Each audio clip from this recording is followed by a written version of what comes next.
Blythe, Brianna. Welcome to PartyRockers Tween Scene. Today I will be interviewing Samantha Berg. Mrs. Berg worked as an animal trainer for SeaWorld of Florida for 3.5 years. Samantha is now a licensed acupuncturist who owns and operates the Alaska Center for Acupuncture. During her time in SeaWorld, she not only witnessed the daily horrors orcas had to suffer, but also the suffering of other marine mammals in captivity. Thank you so much for being here today. Thanks for having me here, Blythe. I'm really excited. Party Rockers recently did an interview with Dr. Ventry, and he discussed the atrocities that the orca have to endure daily. However, it's not just the orca that suffer at SeaWorld. Is it, Mrs. Berg? Other marine mammals suffer too, physically and mentally. Can you give some examples of this? No, that's true. There's so many other animals that suffer at SeaWorld, and we would actually be here for hours and hours and hours if I really wanted to do justice to that topic. But I think what I'll do is just talk about a few different animals that I personally know about, and then one story that's actually up on a website that I'm part of. So as you were saying, yeah, it's absolutely not just orcas that suffer.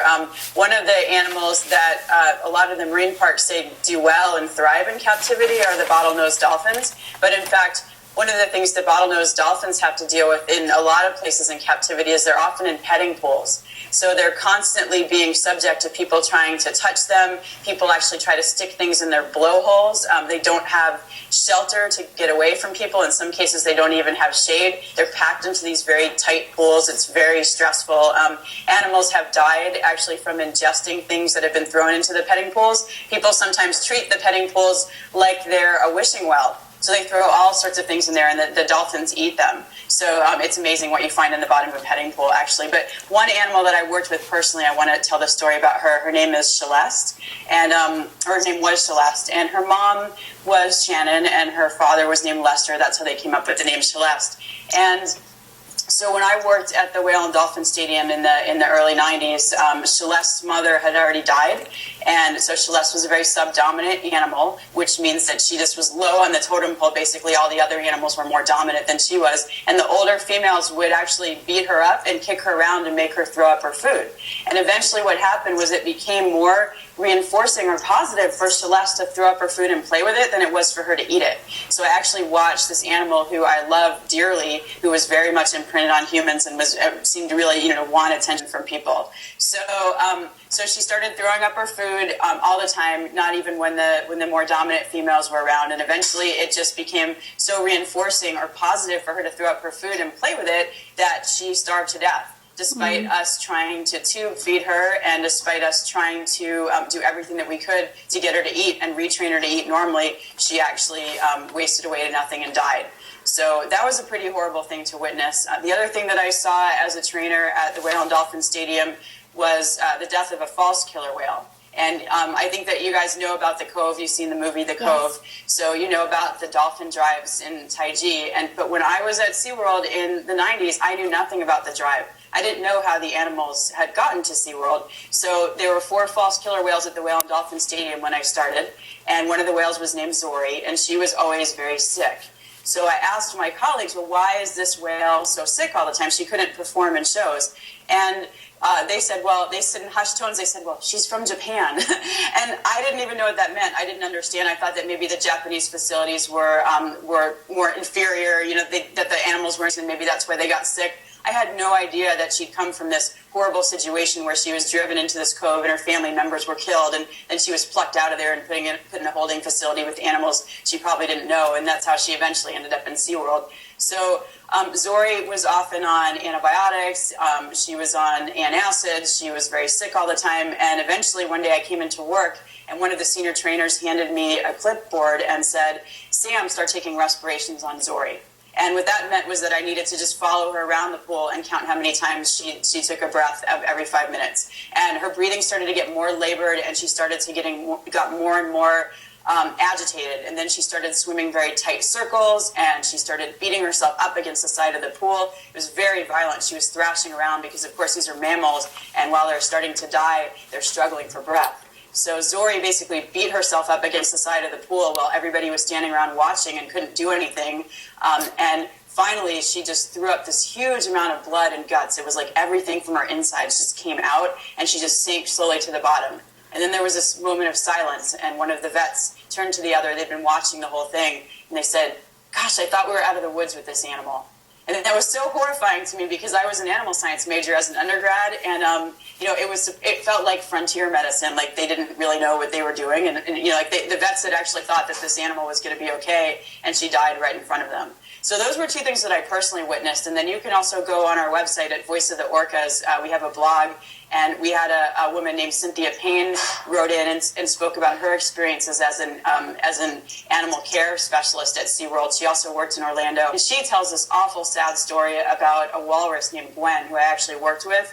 And I'll let you guys go and read it. But the gist of the story is that when Gwen was pregnant, for some reason, the management at SeaWorld decided that she couldn't be near this older male walrus that they thought this older male walrus might harm her or harm her baby. So she was forced to stay overnight in a dry pool with no access to water, and she ended up getting scrapes from dragging her belly over this over the dry concrete, and ended up dying from an infection and lost her baby as well. So things like that happen all the time, and to say that SeaWorld is actually not the worst place. There are many more horrible places out there. You can go on the internet right now and do a search about what's happening in Marineland, and that is an absolutely tragic situation. That facility is terrible, and you can read stories about sea lions coughing and the lenses coming out of their eyes because their eyes are so burned from the water. So as I said, I can go on and on and on, but absolutely, I mean, captivity is not good for any large marine mammals, and that's the bottom line. We just can't meet their needs there.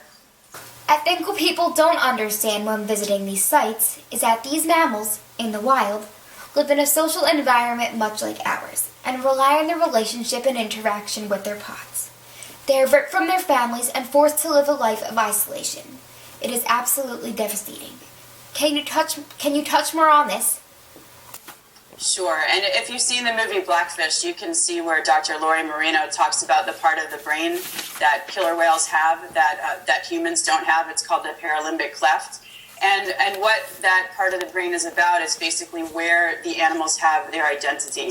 And killer whales have their identity literally in the pod. Like right now we're having a conversation and it feels like I'm over here and you're over there. We have a sense of separation, that we're individuals. What that part of the brain seems to be indicating is that the killer whales don't really see themselves that way. In fact, part of their identity is within the entire pod.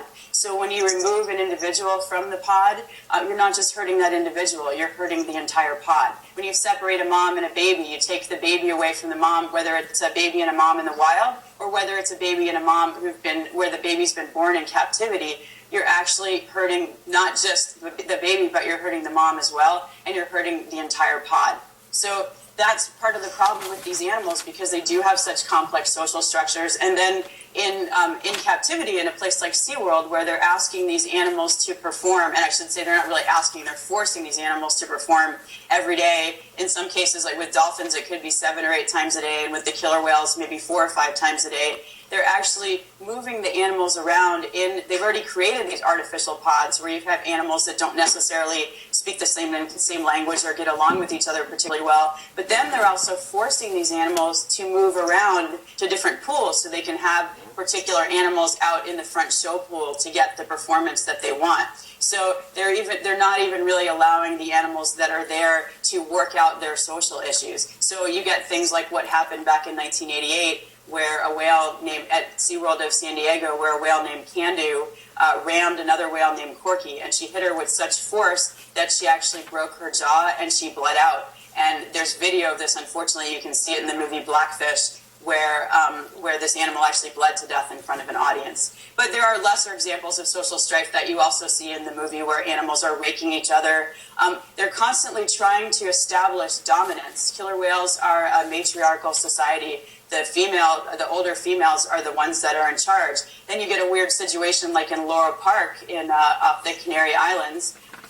This is a situation where the oldest animal there and the most dominant animal is a male. And so it's basically like there's a male teenager running the show. So that also creates all sorts of social issues. And in that particular facility, there is an animal who is just getting completely beat up by the other animals. Actually, there's 2 animals that are fairly subdominant. One is an animal named Morgan, who was captured from the wild in Norway a couple of years ago, held at the Dolphinarium Harderwijk, and eventually moved to Laura Park. And she's a wild whale, and she's been put in with all of these animals that have basically been born in captivity and don't speak her language. So she constantly gets beat up and attacked by these animals.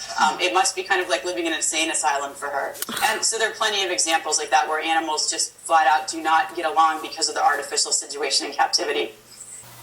During your time at SeaWorld, did you ever encounter opposition from a SeaWorld's guest? Someone who changed the SeaWorld science? While I was there, it's been such a long time that I was there, so I don't remember guests particularly asking me or trying to challenge what I was saying.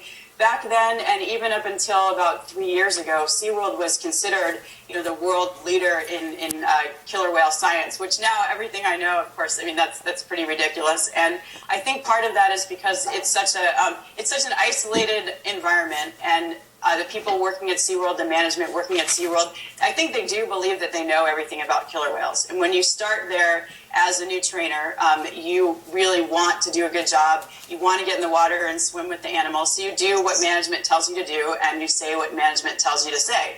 So, and then when we as trainers would present information to the animals from SeaWorld to the public, there weren't really that many opportunities for the public to question what we were saying. At the end of the shows, people would often come up to the side of the pools and ask us questions, and I'd say the most common question I would hear from people might be, well, why are the killer whale's dorsal fins flopped over?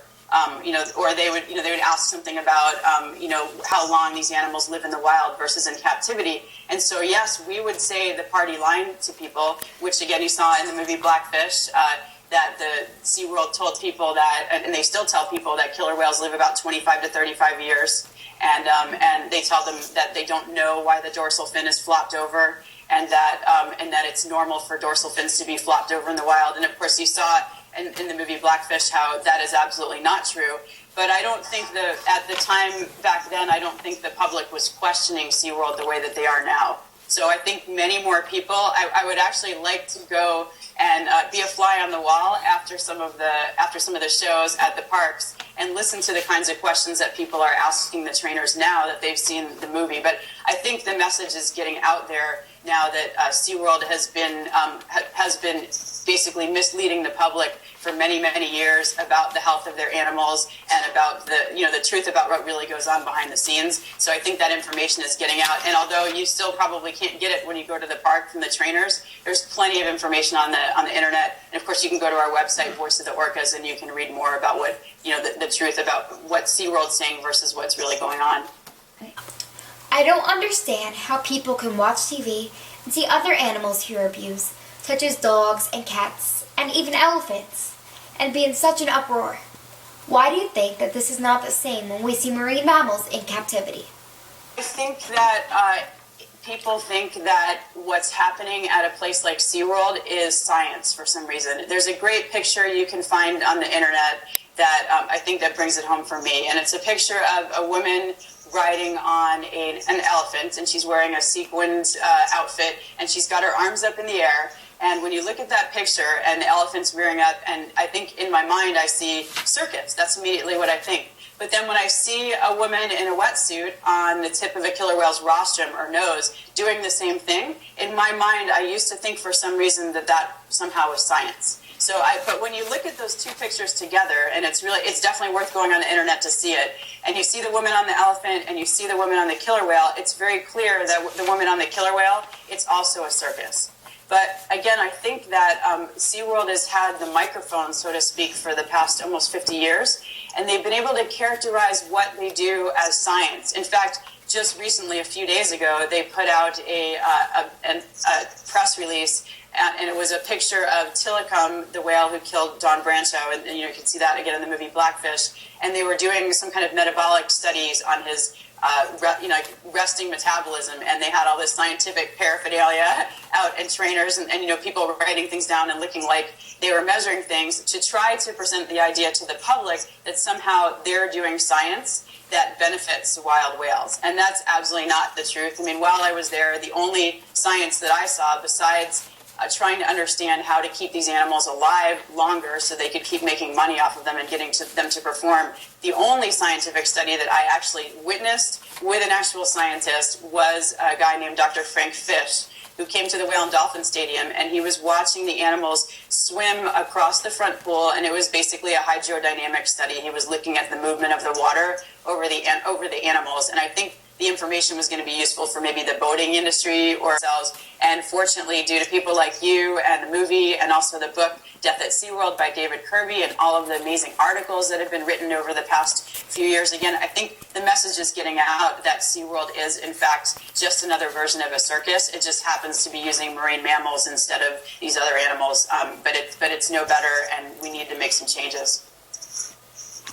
How can we as children help with this very important cause of ridding marine mammals in captivity?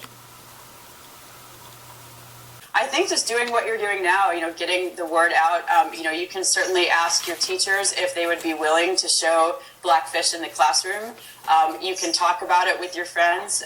Definitely those of us who were involved in the movie would certainly be interested in doing more of this, Skyping into classrooms or doing Google Hangouts and answering questions.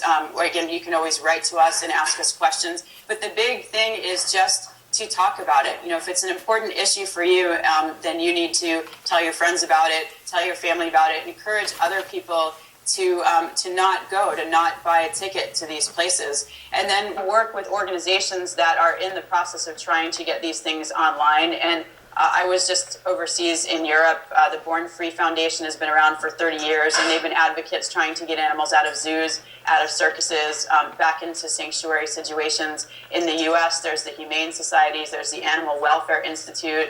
The Orca Network is working on trying to get Lolita out of the Miami Seaquarium. So there's so many good organizations, and you can certainly contact us and we can give you some suggestions, but that's another way to go about it, is just to support the organizations that are already doing good work out there. You're a member of Voice of the Orcas. Can you tell our viewers a little bit about the site? Voice of the Orcas is a joint effort between 4 former SeaWorld trainers who all worked together in the 90s. It's actually been put together by Dr. Jeff Ventry, who was already interviewed on this program. And then there's Dr. John Jett and Carol Ray and myself.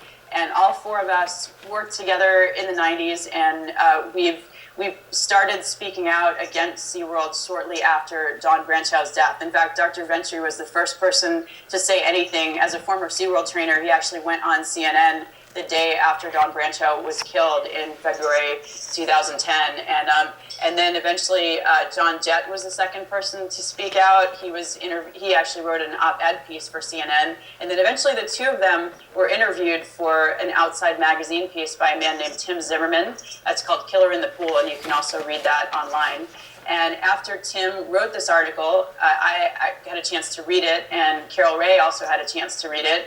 And we became part of this group called Orca Aware. It was a Google group, and it was basically an opportunity to share information between ex-trainers and journalists and filmmakers and so-called activists who, as it turns out, the activists knew more about the animals than I ever did, and also scientists. So this group of us got together and we started sharing information, and eventually we felt like we needed to get this information out to the larger public. And so we thought, well, we need to put a website together so we have kind of a clearinghouse location for not only our stories, but stories of other people who were involved in the marine mammal industry who want to tell their story, and scientists, and just people who are trying to do their part and get these animals out of these facilities and stop the exploitation of marine mammals. So that was really the beginning of it. And so there's a ton of information up on that website, and it's a Google site, so all you need to do is Google Voice of the Orcas and you'll find the site. Well, thank you so much for joining us today and for standing up for those without a voice. Thank you. Thank you so much for joining us today and speaking for those who do not have a voice. Thank you very much for having me on the show. Thank you.